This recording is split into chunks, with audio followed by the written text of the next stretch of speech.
Tungkulin ng sambayan ng Pilipino ang pagpapatuloy ng panawagan para sa katotohanan at pananagutan na hindi dapat magtapos sa isang okasyon lamang. Ito ang paalala ng gurong si Adrian Pitt Prigoner sa daang mga estudyante ng Notre Dame of Marvel University o NDMU sa Coronadal na nakilahok sa kanilang Solidarity Prayer Walk and Candle Lighting for the Filipino Nation. Binigyan din pa ni Prigoner na ang pagtitipon ay hindi pagluluksa kundi pagbawi sa dangal at paglaban sa karapatang matagal ng inagaw sa mga Pilipino.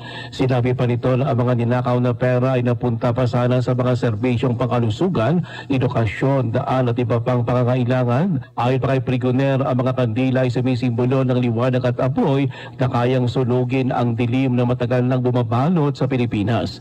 Kasunod ito na kontrobersya sa manumalyang flood control projects na bumulabog sa buong bansa.